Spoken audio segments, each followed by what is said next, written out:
Okay, ladies and gentlemen, let's take a look here. Look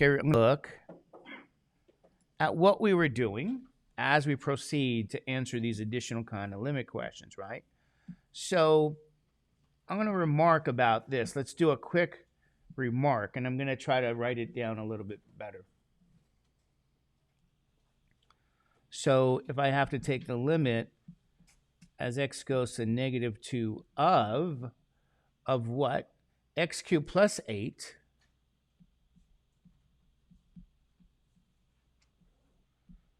over x plus 2. Okay.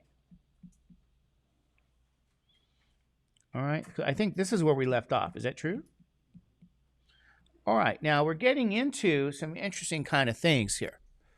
Okay. We're getting into that. Now let me remind you guys something important here. You're looking at a rational function. And historically,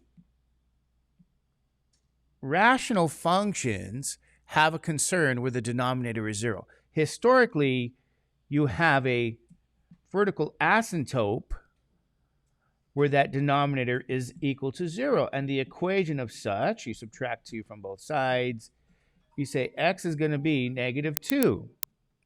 However, ladies and gentlemen, be very careful. This only applies, and I'm going to get rid of that because that's not even the case. This only applies if what? The rational function is already what? Simplified. So that has to be a simplified rational function. So you're like, oh, that doesn't have a vertical asymptote? No, doesn't. And so even if you just proceeded and you said, okay, I'm going to try to evaluate that limit by using direct substitution, right? You say, what in the world is that? Well, plugging in the -2, directly substituting -2 here, what do you end up with? -8 plus 8. Well, -2 plus 2 is 0. So you actually end up with 0 over what? 0. Now remember, that has very special meaning for us in calculus. That's an indeterminate form, cannot determine.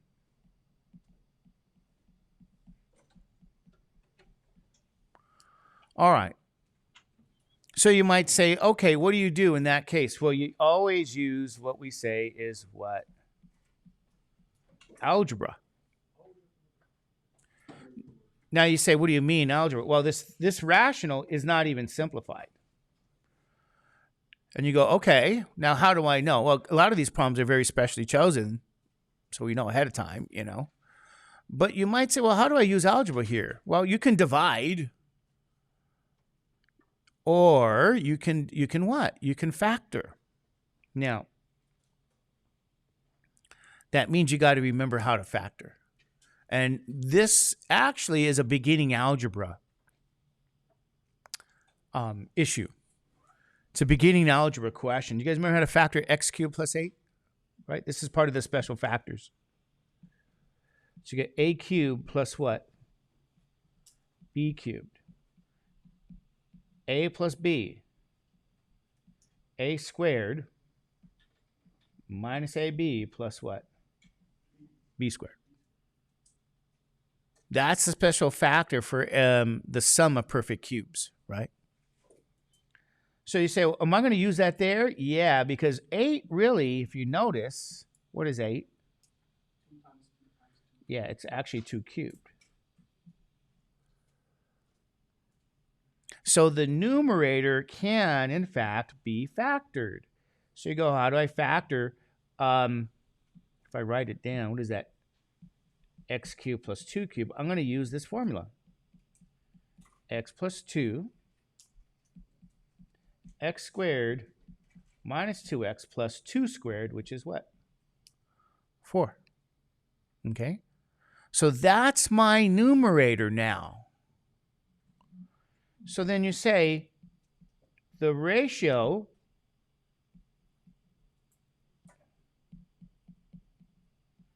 really is x plus 2, x squared minus 2x plus 4 over what? X plus 2 cancels. And then you're left with what? X squared minus 2x plus 4. So that when you try to take the limit now, as x goes to negative 2, okay, what do you guys think happens now? Yeah, you're going to use, they call that direct sub. And I'm going to remind people here, just so you guys know, what's nice about that particular function. This function is a nice and amazing, it is quadratic, but it's a polynomial in general. And polynomials are nice and, you know, they're the most beautiful functions we can work with. However, by direct sub, we are now able to what? Get 4 plus 4 plus 4. Oh, what is this going to be? Let me make sure I do my arithmetic okay. 4 plus 4 plus, isn't this 12?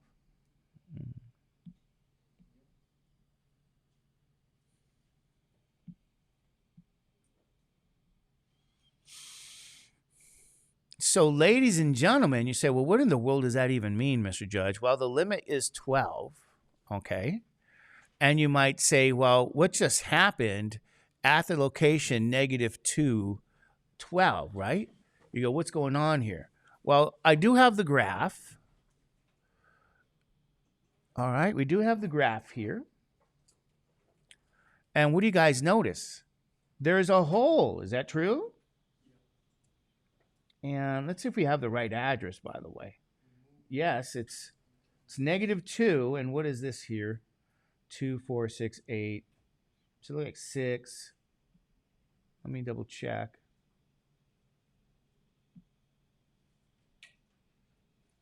This should be what?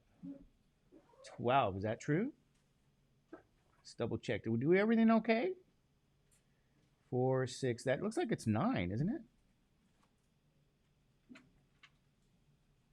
I don't know. I'll have to double check here. All right. So it looks like 6, 7, 8. So it should be a 9.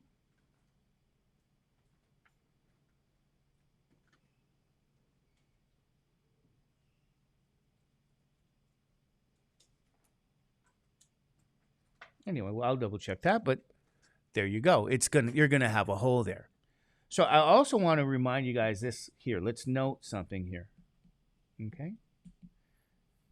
What is f of negative 2 here? If you try to plug in negative 2.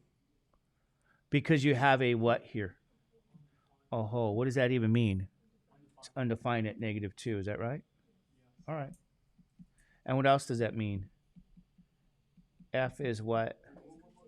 Discontinuous at x equals negative 2. So from my calculations here, and I'll have to double check if I put the right curve there. I hope I did. That should be a 12. Whatever. All right, we'll double check. So the limit is 12 as you approach the left and the right, but the value of the function is undefined. All right. Now, how does that similarly affect? And the question that we had yesterday is, hey, Mr. Judge, can you put a point back in? Yes, you can. You can put a point. Like in this case, you have the limit as x goes to 4, which is 3. But now f of 3 is going to be negative what? Or f of 4 is negative 3. Here's where 4 is. So you can put a point back in, just so you guys know. All right, so I just want to let you guys know here now. Here's an example of that. So you might even say to me, well, what's going on? They're going to always want to see, do you understand things like this, right? Where is the issue, ladies and gentlemen, for this question here? The issue is around 2 here, okay? So what they're going to want to do, they're going to, for that example, I'll do it here. They're going to want to say, what's the limit as x goes to negative 2 now? And let me double check if everything's okay. X squared minus 4 over x minus 2. Okay. So even if they just give you this question,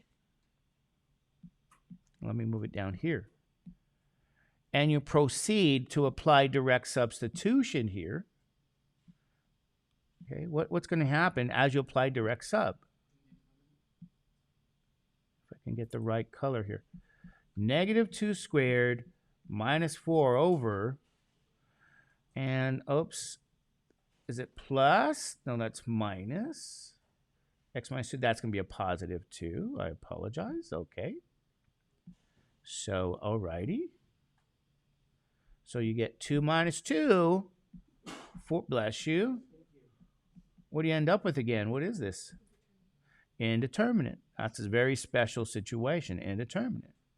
See, because you're going to say, hey, I have a vertical asymptote. I'm going to say, no, you don't. You have a hole there. How do I know? Yeah, because this rational is not simplified. So you want to simplify your rational. How? By using what? Algebra. You're going to factor, ladies and gentlemen, and your x minus 2's go away. So this question is the same as the limit as x goes to 2 now for x plus 2. And so by direct sub, plug in the 2. What's 2 plus 2? This, ladies and gentlemen, is the limit. Okay? So notice, I'm not even looking at the curve. So if we do look at the curve, and I just read this, they're saying use the top function for when x is not equal to what? 2. So, okay, use the bottom function when x equals 2. So when x equals 2, remember, this over here, this f is really what? This is your y. So this location here is 2, 1 for the top. Okay. I'm sorry. Not for the top. For the bottom. This is where 2, 1 would be. Down here. Now you might say, what does this all mean here? Well, you already know the limit as you go to the left and the right around 2 is 4. You just demonstrated that here. But this was a rational that was not simplified. You don't have a vertical asymptote. You have a what? You have a hole there. All right. So let's ask you this question here, because this is what the whole point would be. Could you tell me what f of 2 is? 1. Now it's defined. You say, how do I know it's defined? They just defined it by putting a point wherever they wanted to put a point. That's all. They put a point somewhere. Okay, it's defined now. Just because it's defined, does that necessarily mean it's continuous at that location? No. So f still is what? Discontinuous at x equals 2. Okay, because you said y. Some people, they're going to say y, because the limit as x goes to 2 of the function does not equal f of what? 2. That's why. They're going to ask you to explain why. That's it. So this is kind of a whole other set of questions that, you know,